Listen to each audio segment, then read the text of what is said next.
da arte, mas com isso ele coloca em xeque esse sistema. Né? Então são momentos, são 3 momentos que nos permitem desenvolver aí esse modelo de continuidade. Né? Eu não digo aqui uma história da arte, mas o modelo de continuidade me permite trabalhar com recursos não só diacrônicos, mas sincrônicos. Né? Dessa maneira, é possível elencar modelos de continuidade na relação arte, tecnologia e política, tendo como denominador comum a generalidade de aparato. Então, os 3 momentos nós temos o aparato, aqui da perspectiva, aqui da cultura modernista e aqui do espaço da arte, do sistema da arte. Ou de complexo estrutura tecnológica, como caixa. Então, esses 3 momentos se configuram também dentro do universo mais filosófico, o mais abstrato, que seria essa ideia da caixa. E por extensão, inspirado pelo Vico, da relação entre o sujeito sensível, seja ele o artista, o participante, ou até o gestor cultural, e essa generalidade que se apresenta como uma fenomenologia possível de entendimento, uma vez que esse sujeito, que é o inventor ou o promotor desses aparatos, quer dizer, a relação entre o sujeito sensível e os aparatos é evidente, né? E ela precisa ser analisada a partir dessa relação entre criador e produto, né, e aparato. E, claro, também como essa ideia de aparato se modifica com as intervenções que são feitas pelo seu uso. Né? Os seguintes modelos de continuidade devem assim ser considerados em complementaridade aos apresentados anteriormente, a saber. Aqui eu só faço uma exposição das 3 imagens e como a relação entre, vamos dizer assim, o que é representado e aquele que representa, né, se coloca nesses 3 momentos. Né? Então, a modelo musa aí, na sua posição à esquerda, né? E o artista, o produtor, o criador à direita. Né? Modelos também de dominação. Então, da perspectiva, a invenção da caixa preta. O Jonathan Crary me acompanha aqui nesses 2 momentos, principalmente. Depois aqui é o McLuhan. Mas, nessa situação, como reforça Crary, o observador, nominalmente, é um indivíduo livre e soberano, mas também um sujeito privatizado, isolado, encerrado em um espaço quase doméstico, separado do mundo exterior público. A gravura de Dürer, tanto essa como a outra,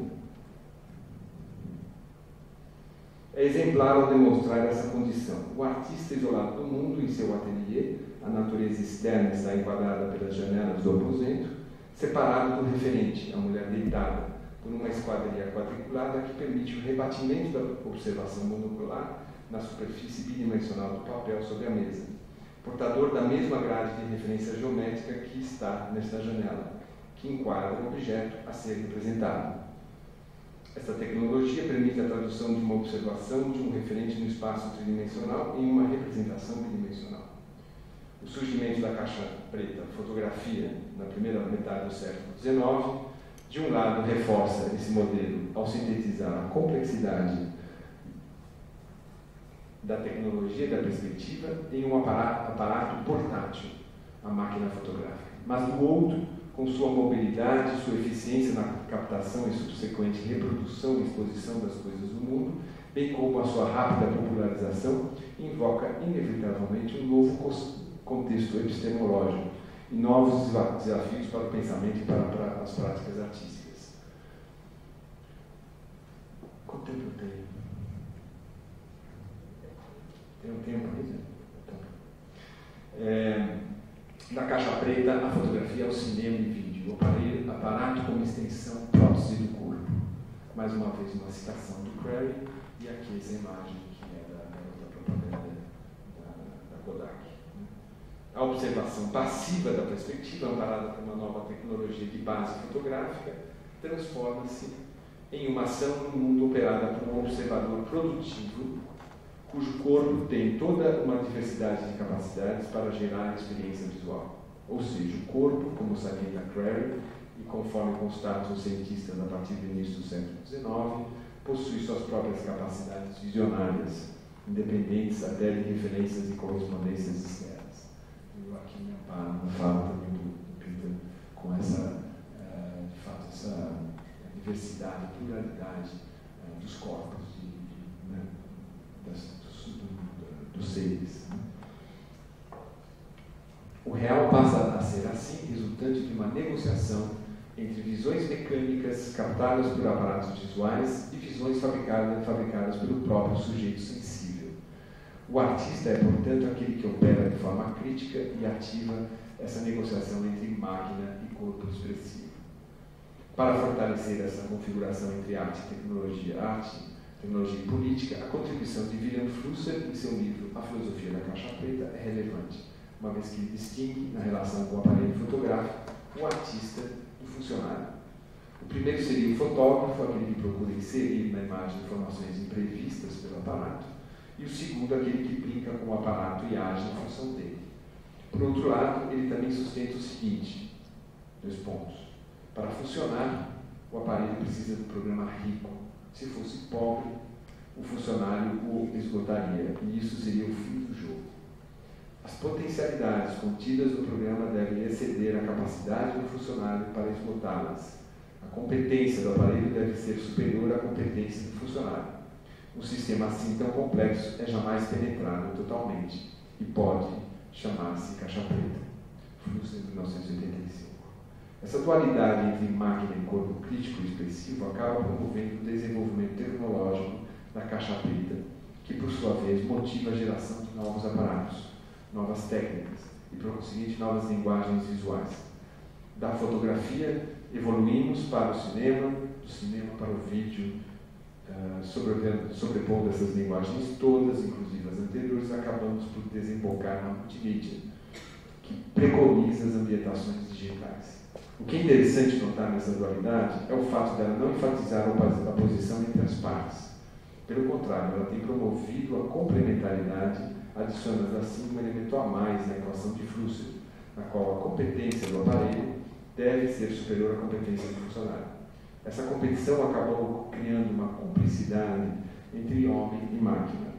Em boa parte, os aparatos atuam como prótese e assim extensão do corpo, apontando para uma nova noção de realidade. A caixa total, essa que nos envolve na biopolítica e na sociedade da informação. Tudo parece indicar que dispositivos caixa, com sua tecnologia de ponta, convivem entre nós de fato e de forma espontânea. Laptops, palmtops, celulares, iPods, câmeras, etc. A cumplicidade e complementaridade entre homem e máquina, dia a dia, nos traz novos produtos e facilidades. No entanto, a combinação entre telecomunicação e informática, uma denominação que não foi muito adiante, mas eu gosto dela, a telemática, a partir da década de 90, com a popularização e comercialização da internet, vem construindo uma caixa virtual de proporções globais que se sobrepõe a todas as outras caixas anteriores. Fenômeno recente que está mais e mais imperando sobre o cotidiano das coisas. Estamos assim, quase todos, eu diria todos, envolvidos por essa caixa virtual, globalizada, modelada em rede, uma caixa topológica que está nos conduzindo para e por uma realidade virtual. Uma realidade construída e referendada por coordenadas e referenciais em grande parte pertencentes às esferas virtuais da cultura e do conhecimento.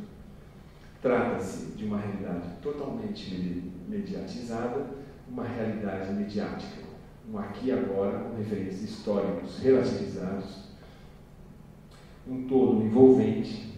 Não há mais necessidade de diferenciar, por exemplo, entre o dentro e o fora. Tudo é ambiente, instalação, arquitetura. A diacronia, o tempo linear, equaliza-se com a sincronia, um tempo individual relativo. Tudo se passa no espaço-tempo. A nossa vida, a cultura é a nossa natureza. Todos convivendo em um mesmo dispositivo. artista, espectador, coadjuvantes, aparatos, multidões, etc. A caixa total, em rede, amalgama tudo e todos. Estamos vivenciando a efetivação da aldeia global preconizada por Marshall McLuhan na década de 60. E mais uma vez aqui eu cito Flusser no seu livro Naturalmente. O livro, naturalmente, na fala dele, ilustra como o homem da atualidade vivencia a cultura, não como algo feito, mas como algo dado, portanto como natureza. A distinção ontológica entre natureza e cultura não se sustenta existencialmente no presente contexto. A distinção ontológica a ser feita atualmente seria entre experiências determinantes e experiências libertadoras. Duas categorias ontológicas que desprezam as tradicionais de natureza, cultura ou dado feito. Então, a pergunta que eu faço, que conduziu a política cultural, enfim, eu vou falar do projeto, não tem jeito, de contrapor um pouco esses dois mundos, né, que eu acho que são intensamente, são muito ricos. Né? De fato, como desenvolver um programa institucional que tenha como foco, eu diria até missão, a questão da experiência libertadora. Né?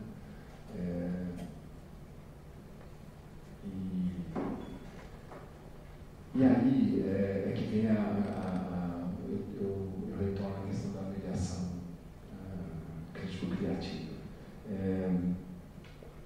Há certamente aí uma diferença entre as práticas que eu estou denominando de mediação cultural dos anos 60 e 70 com as práticas hoje. Né? Os interesses também são completamente outros. Né? A situação no Brasil, por exemplo, era de ditadura militar. Né? Naquele momento, principalmente quando o Zani foi diretor do MAC, depois ainda 2 vezes curador da Bienal de São Paulo. Nós sabemos muito bem o que acontecia também na Europa e em outros lugares do mundo, mas foi um momento recente da história que, de fato, trabalhou a questão da liberdade. Né? Então, como manter, como potencializar isso dentro de um quadro que me parece bastante negativo. Né? Se nós estamos todos dentro de uma caixa preta, né? Não temos como fazer uma análise do lado de fora, nós somos todos atores, né? Dentro de um grande palco. Né? Então, como é que, em vez de ser determinados por sistemas, determinados por vontades alheias, né? Como que nós podemos, de fato, desenvolver ou ter, né, essa capacidade, essa possibilidade de uma experiência libertadora. E aí eu volto à questão da prática cultural, no centro cultural, dessa plataforma. Plataforma essa que foi, desde o início, idealizada como uma plataforma transparente, né, participativa, que tem como metáfora a própria rua. Né? Então, ela se dá dentro de uma fluidez e relacionada eu diria, a experiências como a do Flaner, né? Aquele que cria sentido ao caminhar pela rua, né? ao se relacionar dialogicamente com esse contexto. Né? E no caso do centro cultural, o que eu acho que, por analogia, é possível relacionar isso a outras situações, a experiência é coletiva. Então, há determinadas situações nesse mundo da caixa total que são muito interessantes. Eu não sou um otimista como o Joachim Benkler, que fala da riqueza das redes, né? Mas o Joachim Benkler, que é esse economista que hoje dá aulas em Harvard, diz dessa traz para a discussão o que seria uma esfera pública conectada, que é uma esfera pública que se dá não só localmente, mas globalmente. Como que nós damos conta disso? Se já é difícil nos relacionarmos às localidades, ou criar pertencimentos, né, nesses locais onde nós, a princípio, moramos, fazemos parte, ou somos parte integrante, como criar sentido nessa situação, né? Então, termos interessantes que vêm dessa parte das novas tecnologias, principalmente de um ativismo dentro desses ambientes virtuais, nos interessa aqui. E eu acho que devem ser debatidos, né? Como o Creative Commons, que seria uma tradução para o português, seria uma criação coletiva, uma criatividade coletiva, né? E como isso pode ser pensado dentro de um campo maior que eu tenho denominado, não só eu, mas de cultura de acessibilidade, que dentro desses modelos de continuidade seria uma cultura pós-modernista, né? Mas também pós-colonialista, onde de uma certa maneira nós já acertamos um pouco as contas, né, com o momento, com esses regimes de dominação, né? Eu diria que também até mais recentes, como a ditadura militar, quer dizer, como criar situações de pertencimento, né? Então, o Peter Paul teve no ano passado num debate que realizamos no Centro Cultural, dentro da sala de exposição, que era um debate, o seminário internacional se chamou Acesso em Reverso, né? Mas era de criar, de enfatizar muito mais a possibilidade de nós trabalharmos com cortes visuais do que imagens totalizantes, né? Eu trago essa relação um pouco para juntos pensarmos o seguinte, né? Tem um quadro que é outro emblemático, que faz parte também, sempre fez parte das minhas elaborações, né? Que é o quadro As Meninas do Velázquez, né? E quando a gente vai ao Prado ver as meninas, elas, como qualquer quadro, se apresentam frontalmente a nós, né? E nós nos deparamos com o artista, com as meninas e todo o séquito, né, real, mas também com aquela porta ao fundo de onde está o que Foucault chama do observador curioso. Em vez de enfrentar o quadro de frente, a capacidade imagética, é possível nós fazermos um corte nessa sala e pensar esse quadro como uma situação vivencial, né? Um espaço, um ambiente, né? Onde de fato estão os artistas, onde de fato estão a corte, né? Onde está atrás esse outro ambiente, esse curioso, né? Mas também onde estamos nós, né? E esse corte, então, seria como um corte da arquitetura, quando a gente vê projetos de arquitetura, o que geralmente interessa mais é a planta, né? Onde a gente tem esse domínio do todo, ou uma perspectiva frontal, ou aquela perspectiva que dá a noção de todo desse prédio, né? Dessa construção. A ideia é que faça que a gente consiga fazer esse corte na lateralidade desse espaço, né?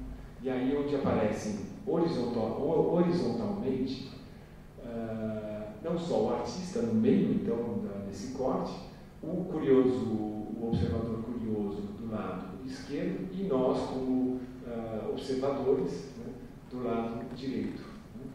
Então, nessa situação, há uma equiparação, há uma complementaridade, mas também uma relação de equivalência entre esses micropoderes, né?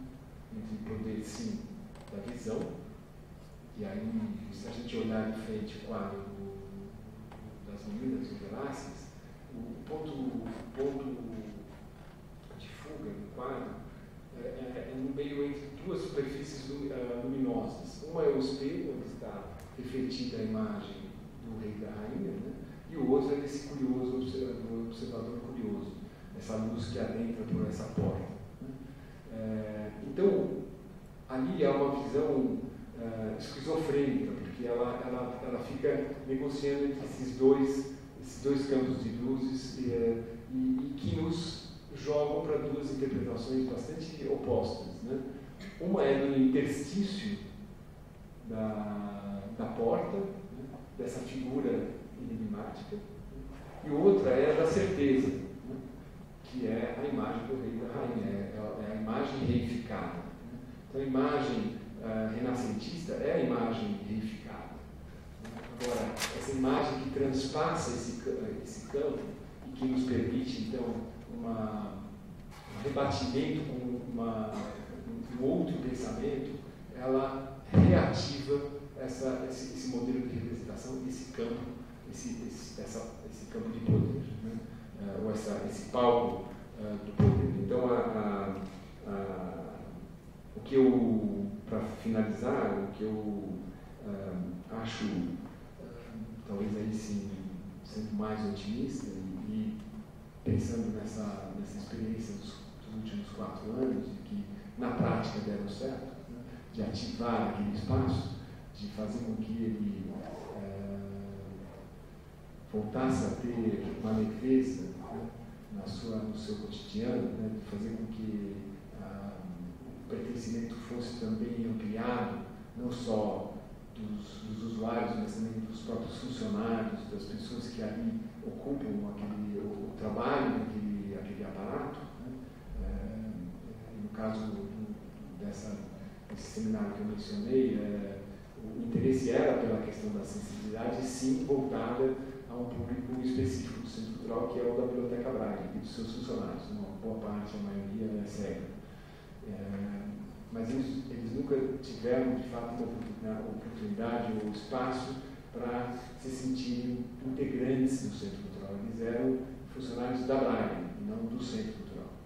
E toda uma movimentação, todo um esquema foi feito, toda uma ação foi feita para que a cegueira fosse incluída dentro de um campo de cultura visual que é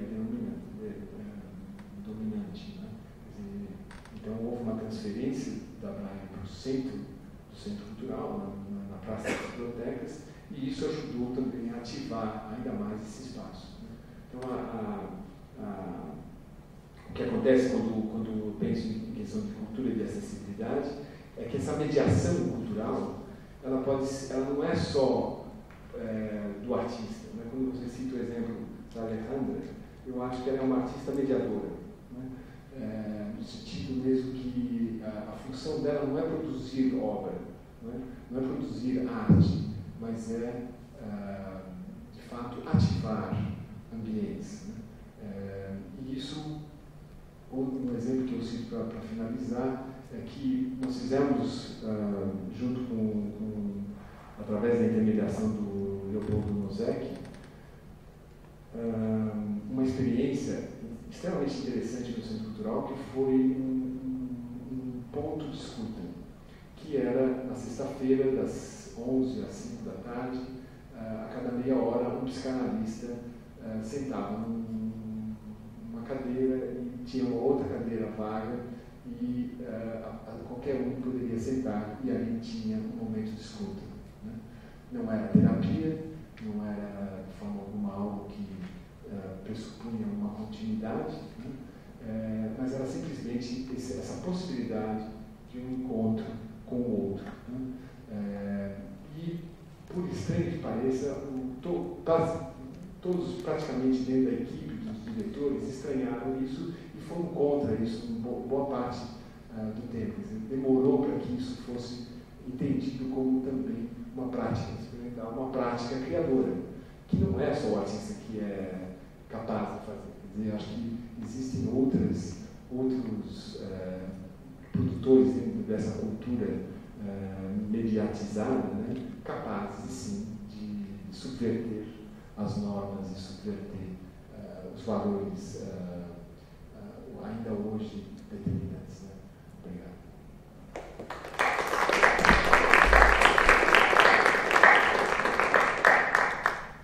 Obrigada.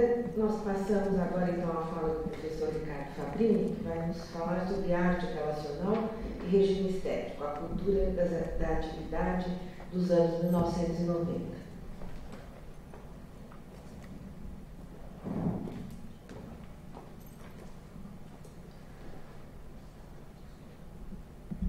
Queria inicialmente agradecer o convite da Sônia de participar aqui no colóquio. Eu vou falar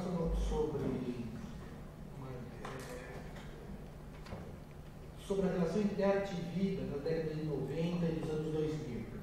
Vou me deter a isso. Seja no encontro de ontem à noite, ou mesmo hoje, a partir do depoimento da Vera Martins, é sabido de que o que marca a produção artística contemporânea é justamente essa diversidade, a heterogeneidade, a pluralidade de linguagens, etc. Dentro desse cenário tão plural, tão diverso, vou destacar uma modalidade que inclusive apareceu aqui na mesa, que é a da relação entre arte e vida, entendida a partir da noção do Nicolau Bourriot, encampado parcialmente pelo Jacques Rancière, também aqui referido, de arte relacional. Antes de examinar então esse capítulo da arte contemporânea, ao lado nós vimos ontem, na mesa de ontem, ao lado da gravura, da pintura, da instalação, da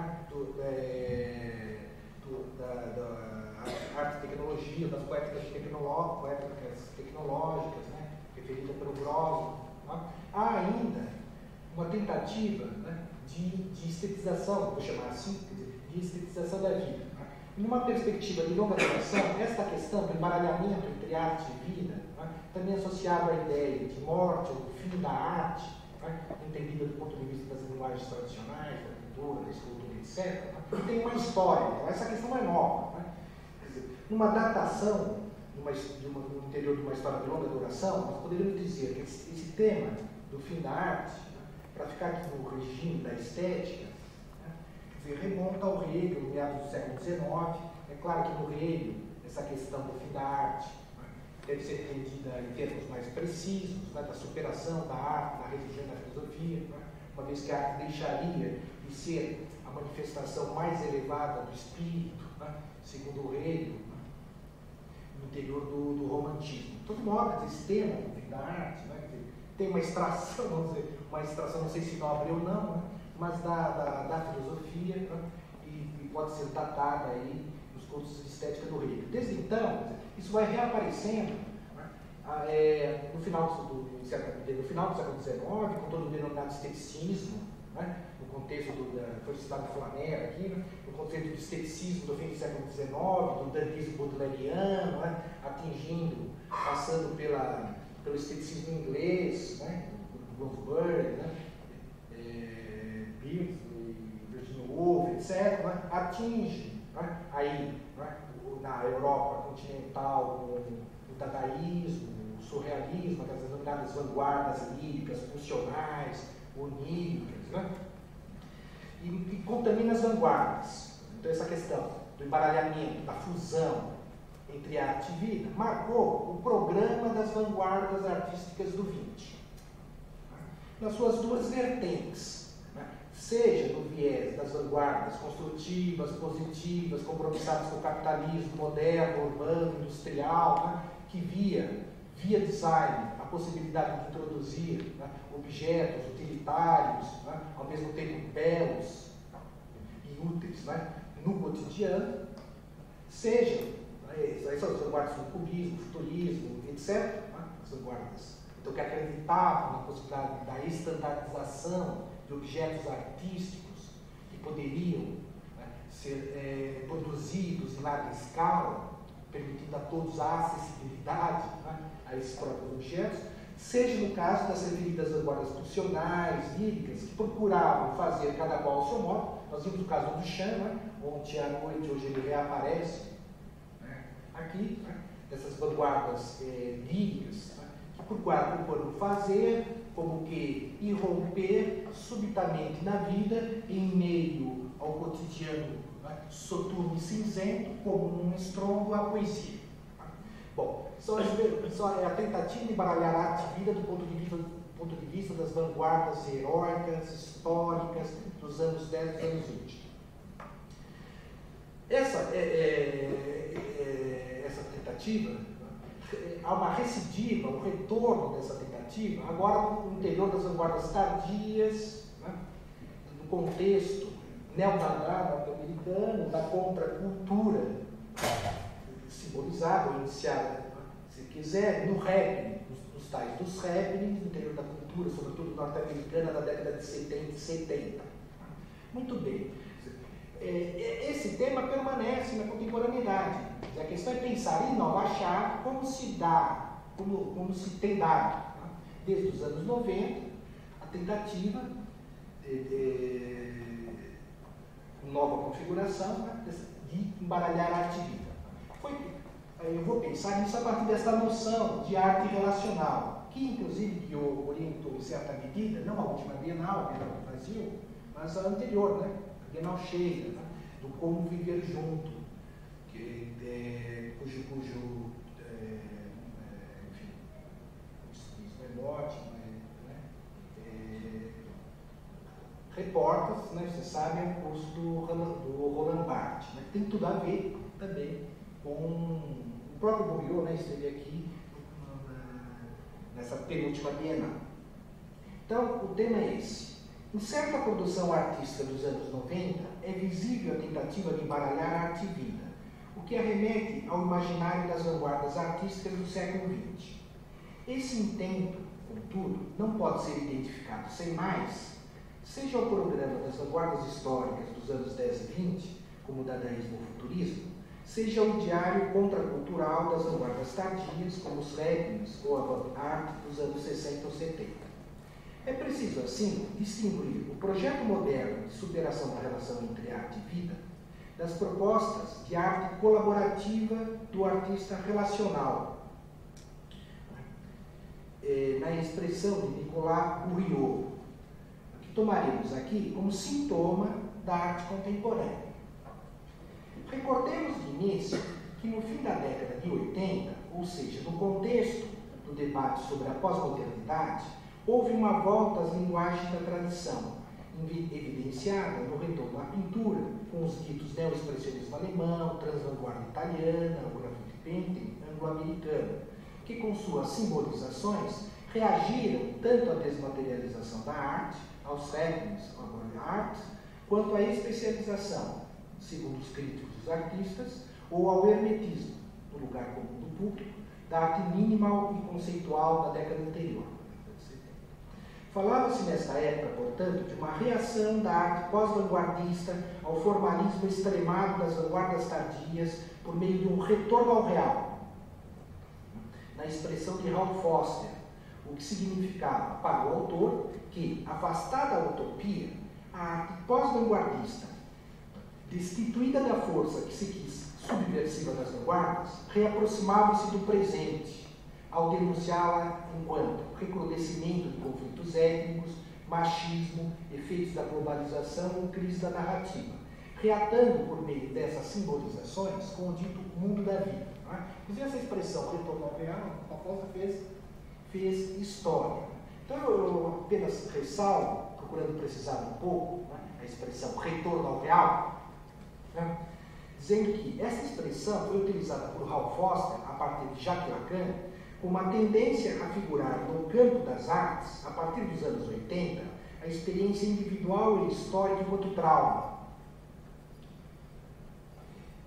evitando medidas defensivas face ao encontro falido com o real, com uma tentativa de tamizá-lo, como dizem os psicanalistas, pela simulação ou repetição, como em certas séries de Andy Arrow, ou nas estruturas modulares da arte mínima, os novos artistas teriam se lançado ao espetáculo do mundo, incorporando o informe, a abjeção, etc.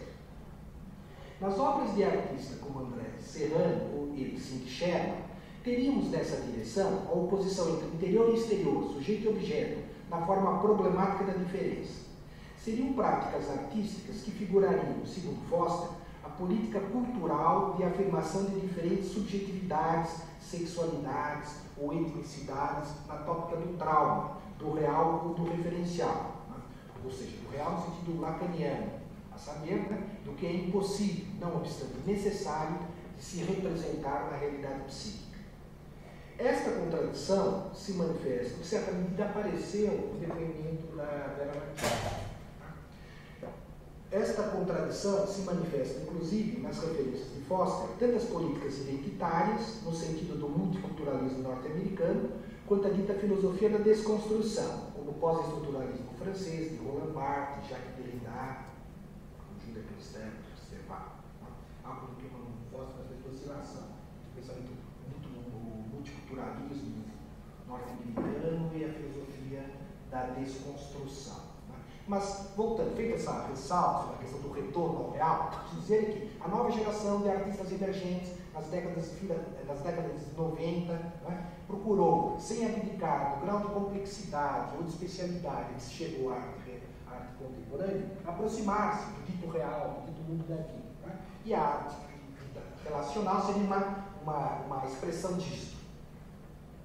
Então, esta tentativa de retorno ao real adquiriu, contudo, nos anos 90, outra configuração, pois reagindo à volta às linguagens da tradição como a pintura e escultura ou objeto da década anterior, que levou inclusive ao reaquecimento do mercado de arte, na década de 80, a nova geração de artistas, então emergente, procurou reatar os vínculos práticos da arte com a vida, sem a mediação dessas linguagens.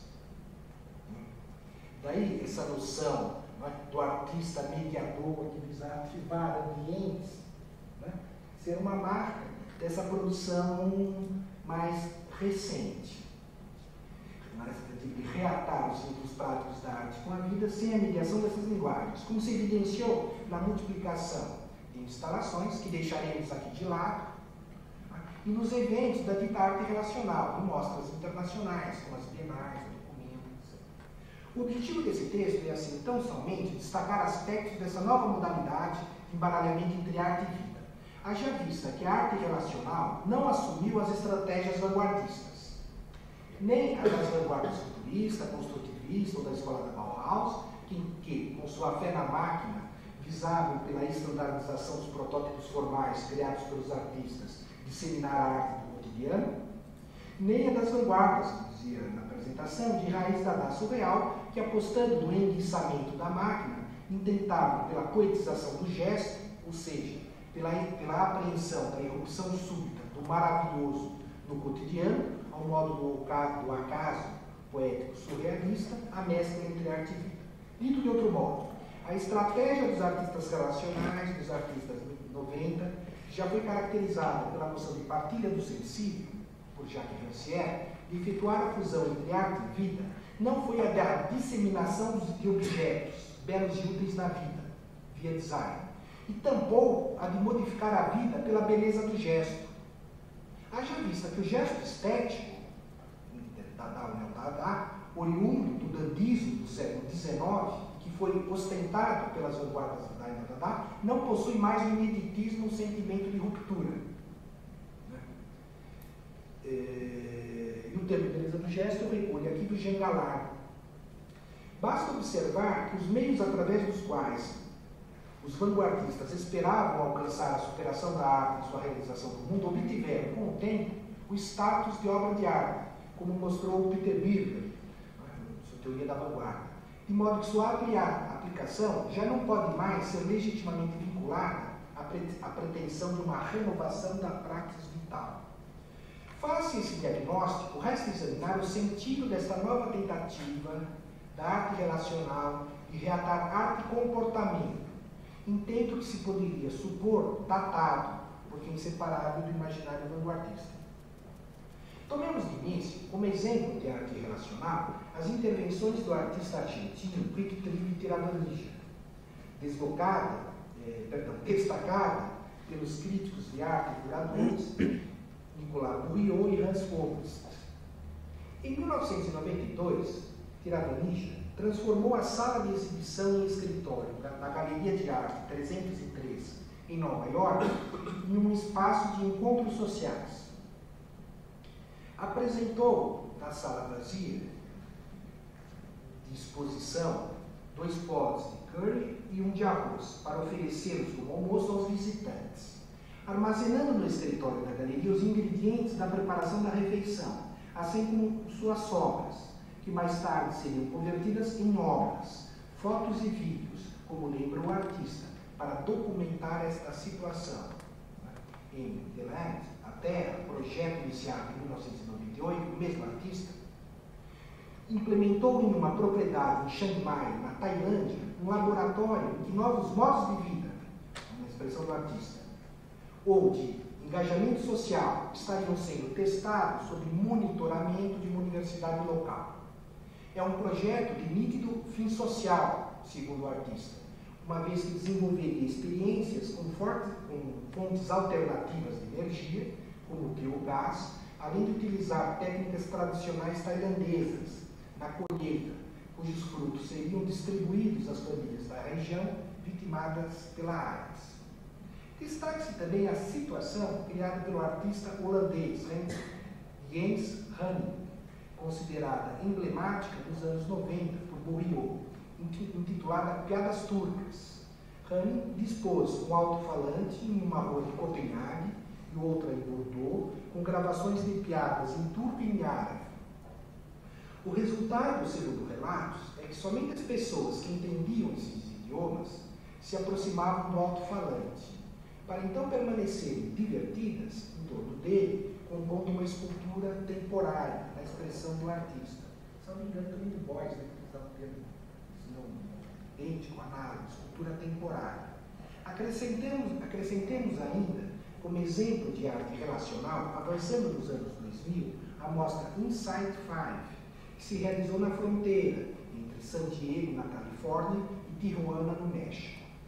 Na seção Intervenções dessa edição de 2005, o artista venezuelano Javier Teres coordenou um processo com pacientes de um centro de saúde mental mexicano, que colaboraram com o artista na organização de performances.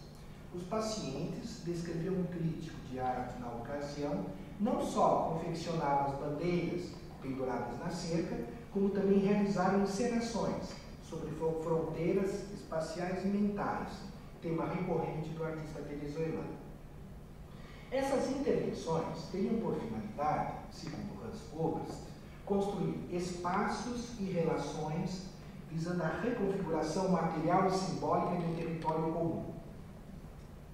Mediante pequenos serviços, corrobora Bourriaud, elas corrigiriam as falhas nos vínculos sociais, ao redefinirem as referências de um mundo comum e suas atitudes comunitárias. Sua finalidade seria constituir, durante certo tempo, agora nos termos de Tiravanisha, novos espaços de interação, plataforma ou estação, aqui o termo bem utilizado, seja pelos artistas, seja no mundo da gestão cultural, né? Plataforma ou estação. Um lugar de espera para descansar e viver bem, em que as pessoas conviveriam antes de partirem em direções distintas. Seria, em suma, para esses curadores e artistas, um lugar de esperança e mudança, porém não nostálgico, porque dissociado da ideia já devidamente arquivada que orientou as vanguardas de utopia. Essa também é a posição, em linhas gerais, de Jacques Rancière, para o qual a arte relacional não se propõe a produzir experiências de uma alteridade radical por meio da singularidade da forma artística, isso aí, o design moderno, mas redefinir situações e encontros existentes, a partir da redisposição dos objetos e das imagens que formam um mundo comum já dado. Ao artista relacional, caberia assim evidenciar práticas, modos de discursos, o Peter falava um pouquinho disso, formas de vida, que operariam como resistência à sociedade do espetáculo. Seu objetivo, em síntese, seria criar condições de possibilidade para que experiências comunitárias se exteriorizassem, como na Tailândia. Ou, na língua própria de Rancière, desenhar esteticamente as figuras de comunidade, recompondo deste modo a paisagem do visível, a relação de fazer, ser, ver, dizer.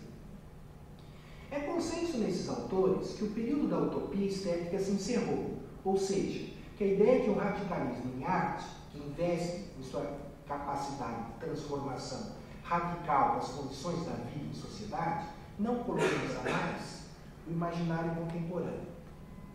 O fim da ideia de que a arte possui poderes utópico-revolucionários que orientou as vanguardas não significa, entretanto, para estes críticos e artistas, que a arte dita pós-vanguardista, ou contemporânea, como a arte relacional, não efetua crítica alguma à realidade do presente. Seria preciso, portanto, segundo esses autores, redefinir a relação entre estética e política, evitando-se a simplificação da cena artística, baseada na oposição entre o poder de negatividade da arte de vanguarda e a arte enquanto reafirmação da sociedade existente no sentido de um neoconservadorismo. O desafio é analisar, segundo Rancière, as metamorfoses da mescla entre arte e vida, ou seja, a nova configuração política no, cito, jogo de intercâmbios e deslocamentos entre o mundo da arte e da não-arte, fecho aspas, que estaria em curso na arte relacional. Nessa direção, é possível destacar dois aspectos dessas ações colaborativas e transdisciplinares.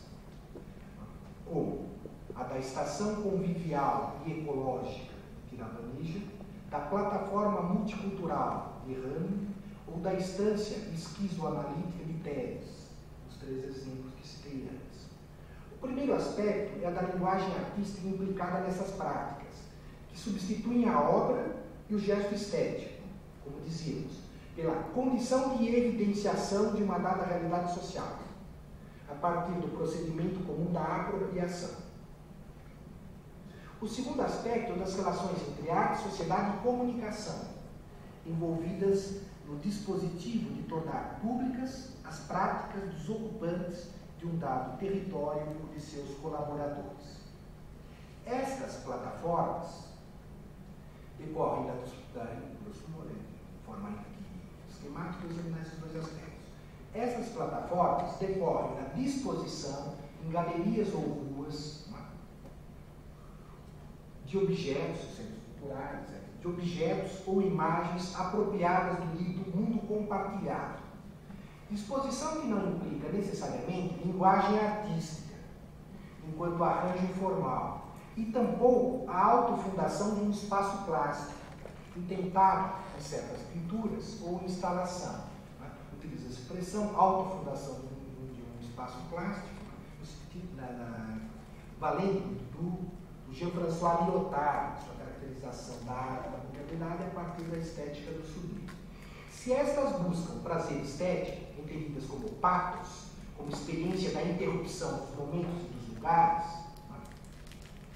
algo como comunicação sem comunicação, no sentido da interpretação da estética do sublime por Jean-François Lyotard, aquelas, ao contrário, aquelas que nos interessam agora, visam comunicar em intrigas ou narrativas questões específicas a dado território.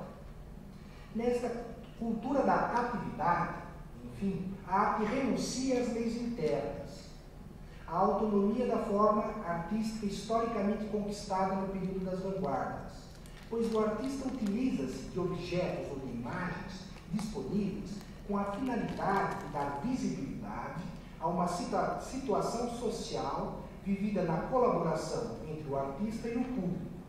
Dispositivo que não pressupõe preocupação formal, talvez, ao menos no sentido da obra de arte autêntica de extração adorniana.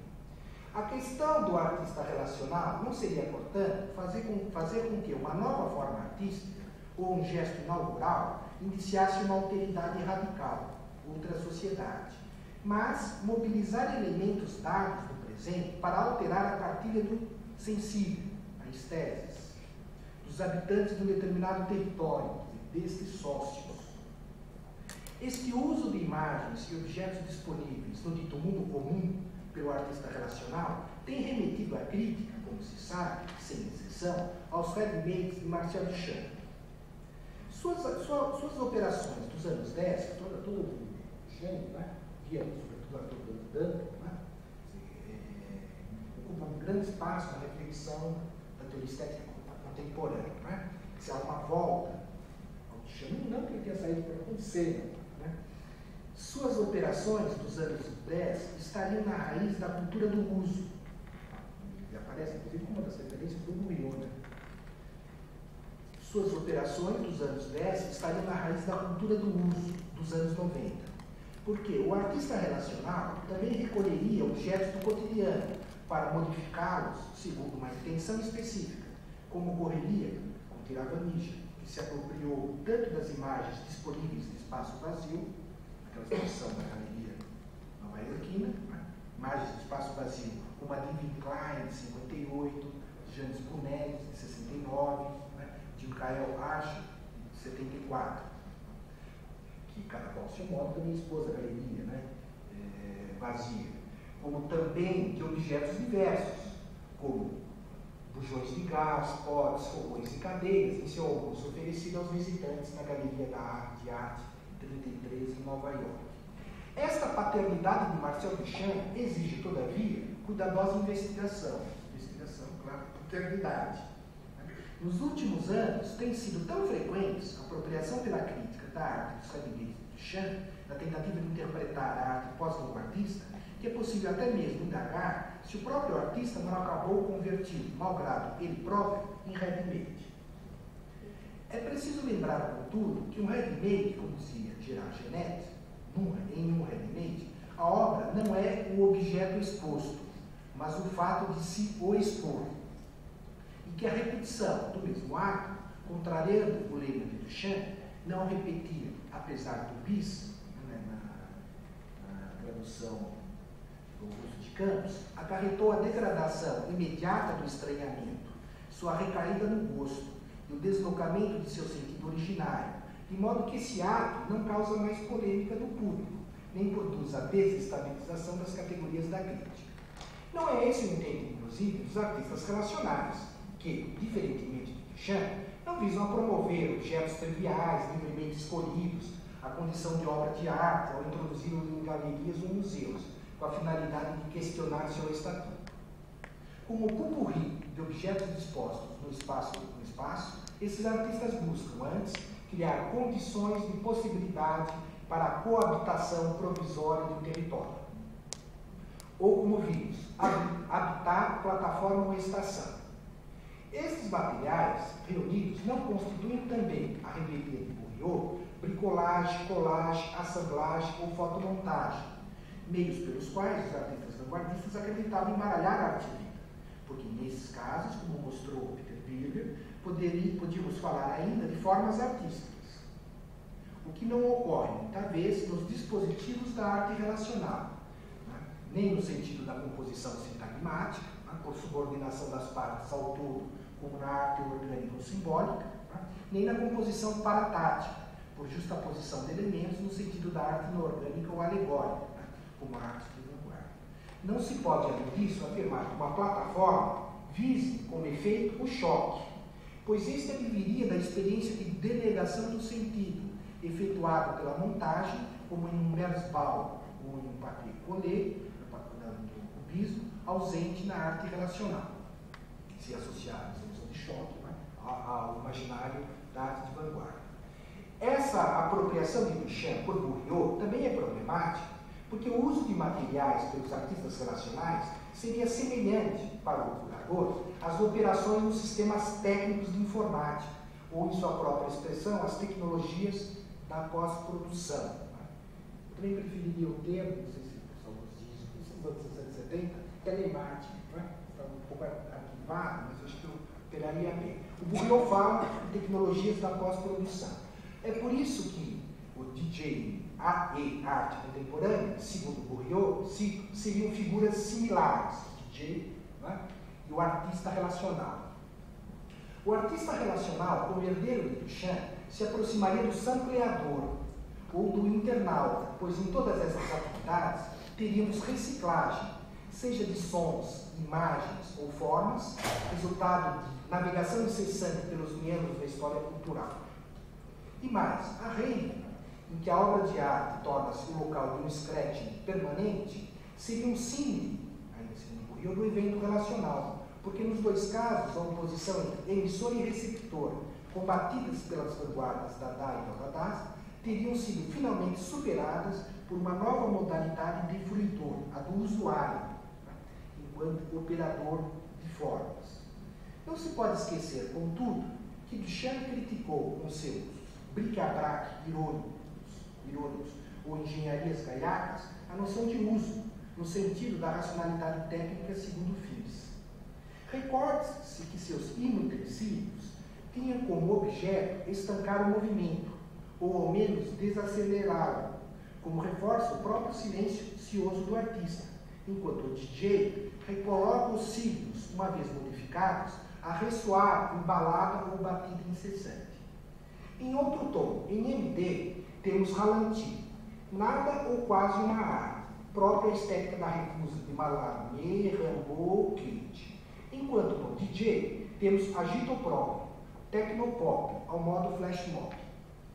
De fato, o fruidor da arte de vanguarda foi substituído pelo usuário das formas, mas este pode ser equiparado, segundo Lyotard, ao consumidor cultural, supostamente inteligente e potencialmente subversivo, que face a mistura de signos disparatados de uma mesma superfície, Lyotard estava falando da pintura dos anos 80, ou em um environment dançante na DJ arte dos anos 90, eu acrescento, conclui que tudo se equivale porque tudo é bom para consumir, reforçando a ideia de que o ecletismo do consumo das formas miscelâneas está a serviço do mundo técnico-científico e pós-industrial, ao menos no juízo sobre a fruição, aqui estendido, da pintura arte relacional, né, de Lyotard. É preciso verificar também se nessa cultura da pós-produção, ligada ao mundo da apropriação, em que as fronteiras entre consumo e produção teriam sido eliminadas, né, se a arte não acabou reduzida a uma forma corriqueira de comunicação. Há uma questão importante, a contemporaneidade que passa, né, pelas novas mídias, que é essa relação, o esbatimento das fronteiras entre arte e as mídias enquanto meios de comunicação. Sabe-se que as obras, desde os anos 80, demitidas das exigências de projetos, utopias e programas, têm enfrentado os problemas colocados pelas demandas de comunicação. Liberada do imperativo das vanguardas de tornar a arte esfera autônoma, os artistas têm figurado, desde então, os problemas do presente, como segregação, ecologia e a própria comunicação, procurando satisfazer tal demanda, mesmo arriscando-se a sucumbir às exigências de comunicação impostas pelo mercado.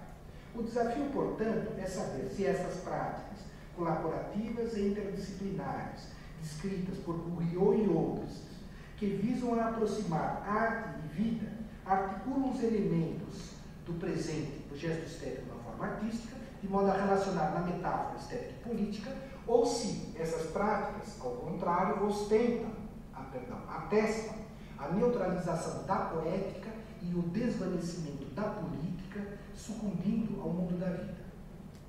Retornando à Tiranonígia, recorde-se que o artista reapresentou na Bienal de São Paulo, de 2008, uma situação que problematizava justamente a comunicação. Mesas de negociação, estranhas plataformas de discussão, cenas vazias, painéis de cartazes, pranchetas, telas, salas de informação, estruturas coletivas abertas à participação do público.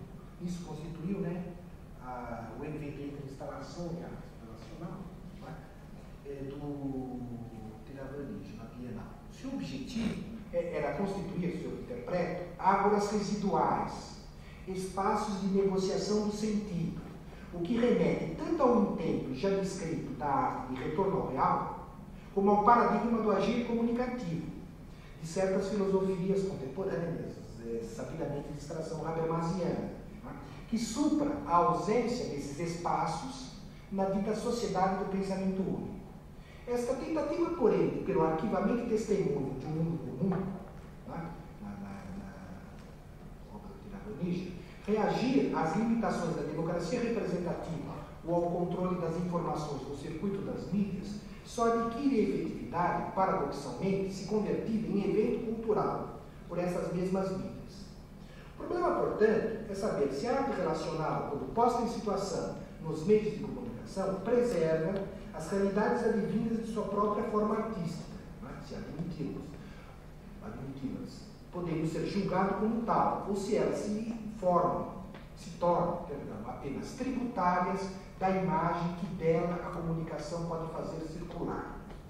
Porque se analisarmos os mecanismos de produção e distribuição da arte contemporânea, perceberemos, e eu cito agora em Coquelin, que plataformas como a Ágora de Tiravanija, agora que eu a cito, se constrói fora de sua qualidade própria, a da participação in situ dos colaboradores, mas da imagem que ela suscita dentro dos circuitos de comunicação.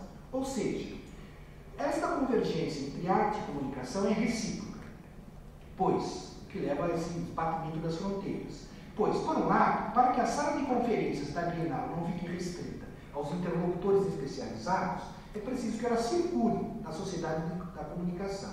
E, por outro lado, como a criação artística é a atividade mais requisitada, mais demandada, e talvez a única que convenha perfeitamente à circulação de informações sem conteúdo específico, capaz de, por isso mesmo, se pensarmos no recurso da imagem, até no sentido largiano, capaz de, por isso mesmo, assegurar o funcionamento do mundo mais midiático e seus aspectos exclusivos de rede, né? Ao risco, se isso acontecer, da redução da Ágora a seu simulado.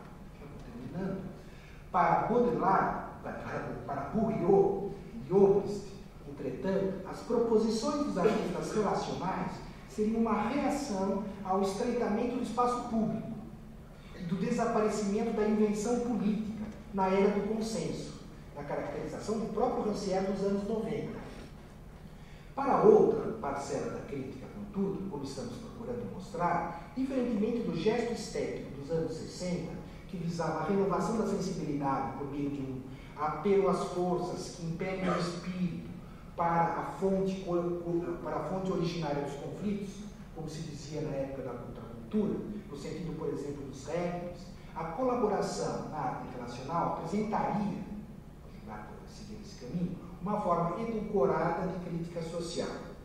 Essa também é a posição da crítica Claire Bishop, segundo a qual esta participação produziria um sentimento de empatia e não violência, de coabitação comunitária, que parece ser também a posição das reservadas referências do Henrique Alier. Uma vez que quem habita provisoriamente uma plataforma, como as de Tiravanija, Teles ou Hahnemann, viveria a experiência de uma humanidade reconciliada, o que acarretaria, por conseguinte, a despolitização da arte em razão da refutação de toda forma de oposição ou de violência no campo social. Nessa mesma direção, ainda, Jean Galard conjectura se essas práticas colaborativas não constituiriam um arremedo de reconciliação social, como se o estado do mundo pudesse ser retificado com um pouco de boa vontade e alguns louváveis exemplos, como os que vimos aqui, dos comensais nova-iorquinos, do biogás tailandês, da água residual tropical ou da desterritorialização geopsi californiana. O problema para esses críticos, enfim, é verificar se esses espaços substitutivos podem funcionar efetivamente como elementos de recomposição dos espaços políticos ou se correm o risco de assumirem a função de seus substitutos paródicos. Ou ainda, examinar-se na tentativa de suprir a ausência de políticas sociais, o que teríamos no espaço de arte relacional é uma sociabilidade glamourizada, fictícia, porque factícia, fabricada, um espaço polido e desdramatizado, um simulacro, enfim, da sociabilidade dita real, porque esta sim fundada na previsibilidade, nos conflitos, etc. Já que Rancière, por seu turno, acredita que a arte relacional, promovendo a partilha do sensível, pode sim se opor aos espaços de sociabilidade edulcorada, embora evite Rancière a rolar exemplos. Em uma reação à recepção estereotipada do público, essas manifestações promoveriam, na língua do autor, uma autêntica política do anônimo. Esta última noção, contudo, não adquire nele, Rancière, sentido substancial ou ontológico, uma vez que o autor não a identifica a determinado grupo social, ou as ditas minorias. Rancière caracteriza de modo singular o anônimo como coletivo de enunciação e manifestação que identifica sua causa e sua voz com qualquer outra, como a de todos aqueles que não têm direito de falar. Em resumo, essas manifestações dariam visibilidade às formas de vida, desafiariam as práticas do consenso, pois ao outorgar àqueles que não têm nome de estariam requalificando uma situação dada.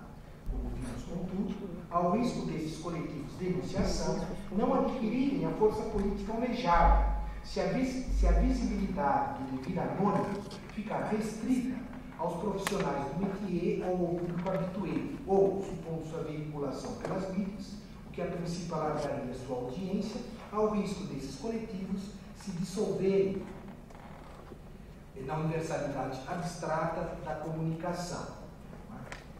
Sobre essa questão, sobre essa caracterização do burrismo,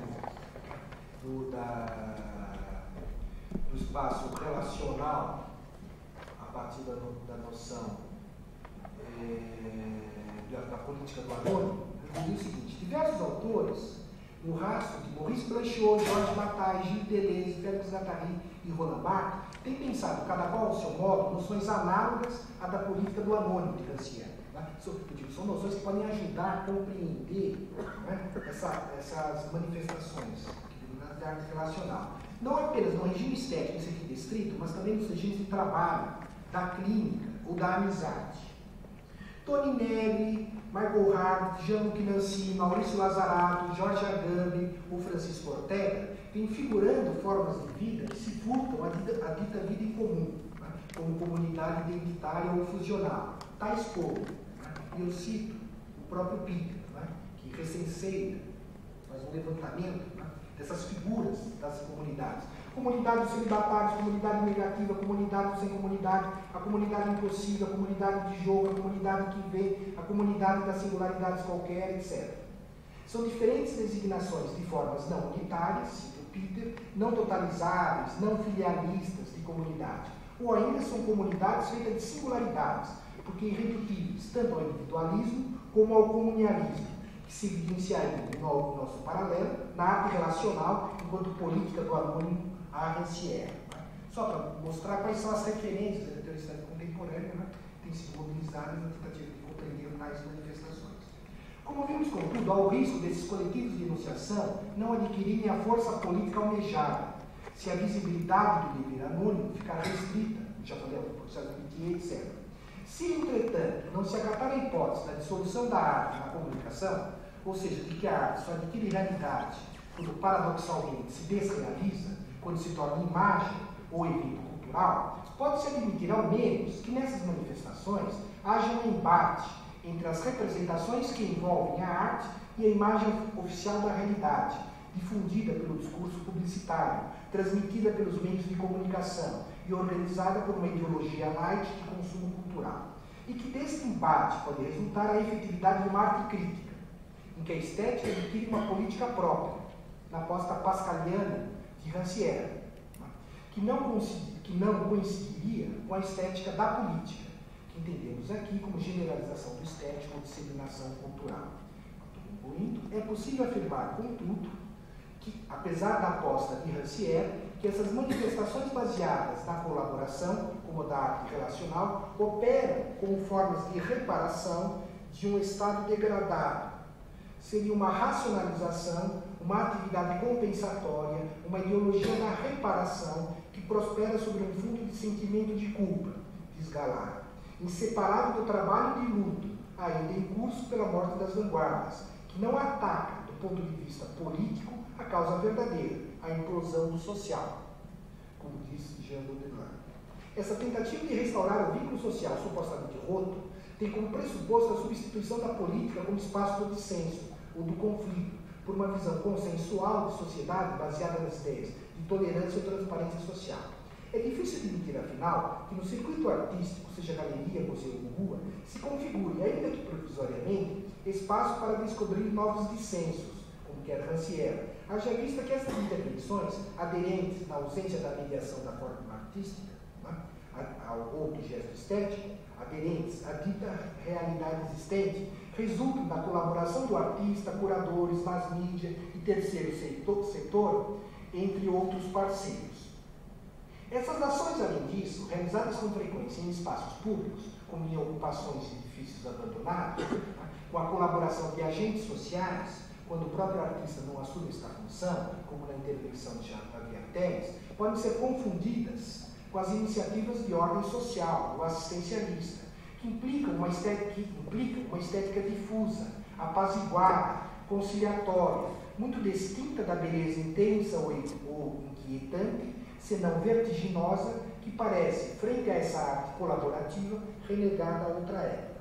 Radicalizando essa crítica, podemos ainda indagar se o voluntarismo das vanguardas, fundadas no artista inventor, herdeiro da noção romântica de gênio, segundo o imaginário das vanguardas históricas, não teria sido substituído nessas manifestações pelo voluntariado do artista manager, enquanto excepcional organizador, uma vez que a habilidade para a gestão passa a ser agora a primeira qualidade do artista relacional, gerente de eventos conviviais, atilado e autoritário, empresário de operações simbólicas.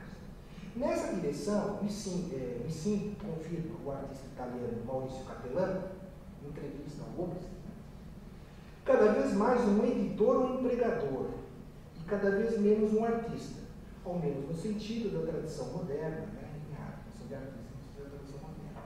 Na tentativa de compreender o modo de inscrição desses projetos engajados socialmente nos mecanismos de produção cultural, é preciso ainda refletir sem receio sobre a relação entre a tarefa da crítica e a função curatorial, como no caso da crítica de Hobbes e Bourriot, que certificaram com seus textos sobre arte relacional o ato de curar e vice-versa. É necessário verificar se intervenções que poderiam ter efeito disruptivo não acabam neutralizadas no gênero expositivo, em razão do novo balanceamento de responsabilidade pela autoria entre artista e crítico-curador, uma vez que a este tem sido agora atribuído não apenas a função de expor, mas de co-executar, fundamentar e divulgar o trabalho do artista. Dito sem meias medidas. Além disso, as curadorias, sobretudo de instalações, acabam por converter os espaços em que ocorrem, como lugar de exposição ou de evidenciação de uma prática, no caso da arte relacional, em espaços institucionais de acolhimento de hospitalidade, até quando abrigam intervenções que problematizam o próprio circuito artístico, conquistando, sobretudo neste caso, o beneplácito do público. Essa ênfase no gênero expositivo, em prejuízo do efeito disruptivo, é nítida nas mostras internacionais, como a documenta de Cássio ou a Bienal de São Paulo, que acabam, muita vez, por destacar o poder do curador, fazendo com que o artista incorpore de tal maneira seu papel, isso nas grandes exposições, votações, etc., né? Acabam fazendo com que o artista incorpore de tal maneira seu papel de produtor. Né? Eu cito uma passagem do Stéphane Hachet, né, do FMG,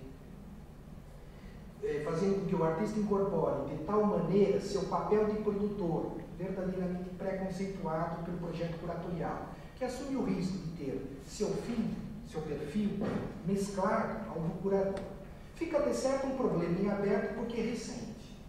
O de saber se é possível, no quadro da generalização estética do presente, produzir uma imagem no sentido amplo que detém alguém com algum enigma, que indicia algum segredo, mistério recuo, seja a transcendência ou o belo difícil, o que significa, no caso da arte relacional, verificar se é possível agenciar um acontecimento no sentido forte do termo, tal como é pensado pelos franceses, Lyotard, Barthes, etc., um acontecimento no sentido derridário, no sentido forte, como nos exemplos aqui citados.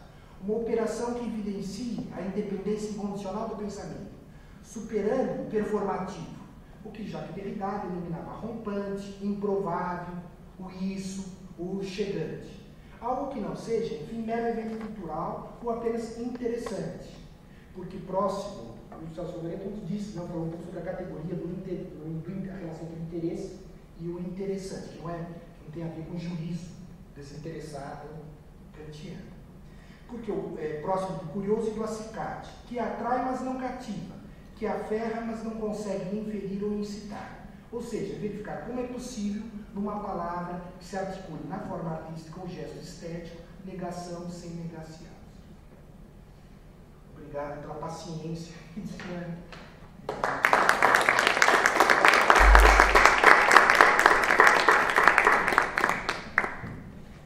Obrigada, Ricardo. Nós temos alguns minutinhos, sim.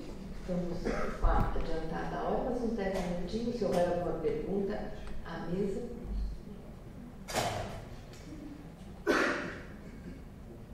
Eu até queria a participação do Peter, porque acho que ele faz a solução do problema, né? Nessa possibilidade, ou nessa tentativa de se aproximar ou reaproximar arte e vida, me parece existir de fato um abismo bastante grande, ou espacial ou temporal, né? Parece que a arte hoje em dia ela fica circunscrita a determinados espaços, e aí eu coloco, quando nós pensamos, por exemplo, centro cultural, ou então um teatro. Então, a arte está circunscrita a determinados espaços, ou a determinados eventos temporais, ou seja, isso vai acontecer nesse espaço em tal tempo. Se é possível ainda, nessa estrutura social que a gente vive hoje, quando se preconiza o sucesso, a previsibilidade, a técnica, onde até o design se rende ao prático do dia a dia, haveria, sem a necessidade do desastre e da catástrofe citada pelo Peter agora há pouco, haveria essa possibilidade desse relacionamento entre arte e vida, dado essa distância, acho que abissal que você hoje entre um e outro? Você dirige a pergunta ao professor Ricardo Fabrini ou à mesa? À mesa. Eu dirijo a questão. Seria o quê? Você acha que talvez seja interessante eu ouvir a opinião de cada um sobre isso, né? Quando eu trouxe essa última imagem da internet, quer dizer, até tem uma presunção aí, essa imagem hoje está no MoMA, né? Barrett Leon, ele fazer um mapeamento do todo, né? Acho que a gente sempre tem essa, ainda estamos programados para pensar o universal, né? Aquilo que contenta, ou que deveria contentar a todos, né? Agora, o que é interessante dessa imagem é justamente não só as sobreposições, mas uma relação, um mundo relacional entre diferentes práticas, diferentes histórias, né? Então, eu tendo a responder a sua pergunta em relação às micropolíticas, às microhistórias, enfim, pensar como que, e aí sim, eu acho que hoje existem, apesar das instituições, ou mesmo considerando as instituições culturais que perfazem ou ainda detêm essa, vamos dizer assim, essa ideia do locus da arte, né? Ou da cultura, é ali que se faz, é ali que se mostra, é ali que se reifica, que também está se produzindo, mas se a gente atentar, há coisas interessantes acontecendo, sejam elas mais talvez demagógicas ou até politizadas no sentido ideológico, assim, mas eu acho que, por exemplo, tem um exemplo interessante, tem o Sacolão das Artes na Zona Sul, né? Lá próximo tem um bar que, não sei se é quinta-feira e tal, tem recitais, né? Os recitais não, são sarau, né? Então, hoje, mais e mais, que é uma questão também de se apropriar dessa ideia do lugar da arte, né? E de se produzir um espaço de arte. Então, acho que assim, as pessoas têm buscado não só talvez atualizar, potencializar os espaços assim denominados como espaços da arte e da cultura, mas também produzir novos. Não vejo essa grande distanciamento entre arte e vida. Claro que não há dúvidas, como esse simpósio colocou, o pequeno mundo da arte contemporânea, para citar uma coisa que eu estou mais próximo, né, da arte contemporânea, das artes visuais, é um pequeno grupo que se circula, né, e a princípio não está tão interessado na questão da sociabilização dessa produção. Apesar, eu acho que assim, às vezes existe aqui uma certa hipocrisia de se falar de arte relacional. Ela virou um estilo, né? Ela virou uma prática que, pelo menos a minha crítica bienal passada, não estava nem aí. Também eu acho que eu vejo muito essa Bienal do Brasil como dentro desse âmbito de se questionar a instituição, de se fazer uma revisão da instituição, mas essa revisão é feita dentro dos interesses desse pequeno grupo, não se importando com a genealogia da instituição bienal, que sempre teve uma preocupação, e isso está ligado à modernidade paulistana, de fazer com que a Bienal fosse a grande plataforma, né, de se queimar etapas e fazer com que São Paulo tivesse uma conexão direta com o mundo da produção contemporânea de arte. Né? Então, sim, eu entendo que existe esse mundo e esse mundo se autoalimenta, né? Mas nessa configuração de rede existem coisas acontecendo aí o tempo inteiro, né? Pensando a própria experiência do Peter, né? É um microcosmos ali, tá certo? Aquilo se basta ao grupo, né?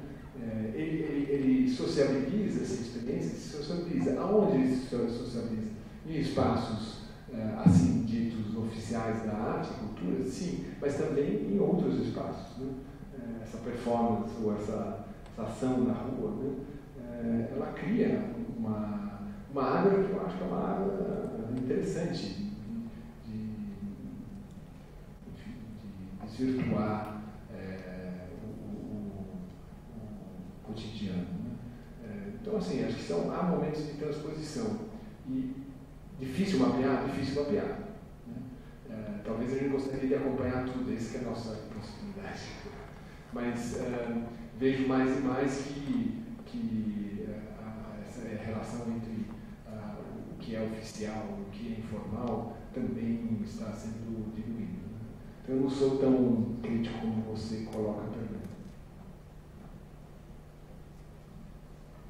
Ricardo, vai comentar? Não, o que eu posso dizer é o seguinte: há uma vigorosa arte contemporânea, não é? Há uma pluralidade, uma diversidade, etc. Né?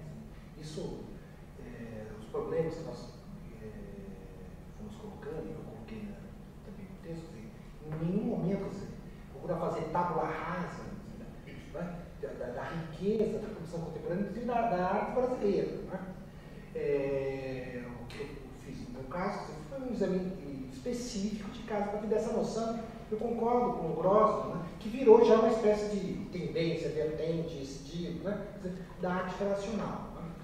Agora, tem que se pensar, não se vai resolver isso, evidentemente, com facilidade, tem que se pensar, né, essas tensões que existem dada a configuração atual, seja das artes, seja do mundo, do estágio atual, do capitalismo pós-industrial, financeiro, né, das imagens, etc., como se dá essa relação entre arte e imagem. Né? O problema é, quando eu digo imagem, pode ser um acontecimento, tal como descrito, né, pelo Peter, né, em sua exposição, um acontecimento. Né? É possível produzir um acontecimento, né, que seja significativo, né, que não seja reduzido à condição de evento cultural, né, etc. Essa é a questão. É possível produzir uma imagem que detenha enigma, segredo, transcendência, ou recuo, que indicie para algum outro lugar. Esse é o desafio dos artistas contemporâneos. Né? Isso pode se dar no espaço institucional ou fora dele. Né? Muitas vezes há uma porosidade também entre o que ocorre fora das instituições para dentro delas. Né? Eventos de rua, são atividades da corrupção caiados, levados por documento de Cássio. Né? Então, quer dizer, agora, tem que se fazer exame ad hoc, de caso. Quer dizer, é essa produção, é essa obra, é esse acontecimento, esse evento. Né? Quer dizer, ele é evento, ele é acontecimento, tem que fazer exame de caso. Né? Não dá para fazer juízos assim peremptórios sobre, né, o estado de saúde da arte contemporânea. Né? Passa bem e passa mal. Né? Agora, de fato, a relação entre arte e vida, né, é muito diferente do que foi dos anos 60 e 70, né, para os anos 90 e 2000, porque a configuração política, social, etc., se alterou radicalmente. Não se trata de tentar fazer um revival, né,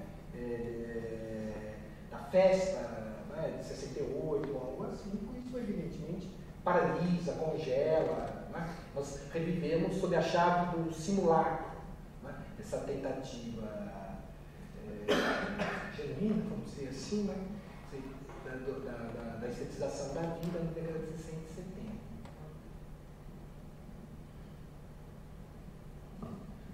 Mais alguma questão?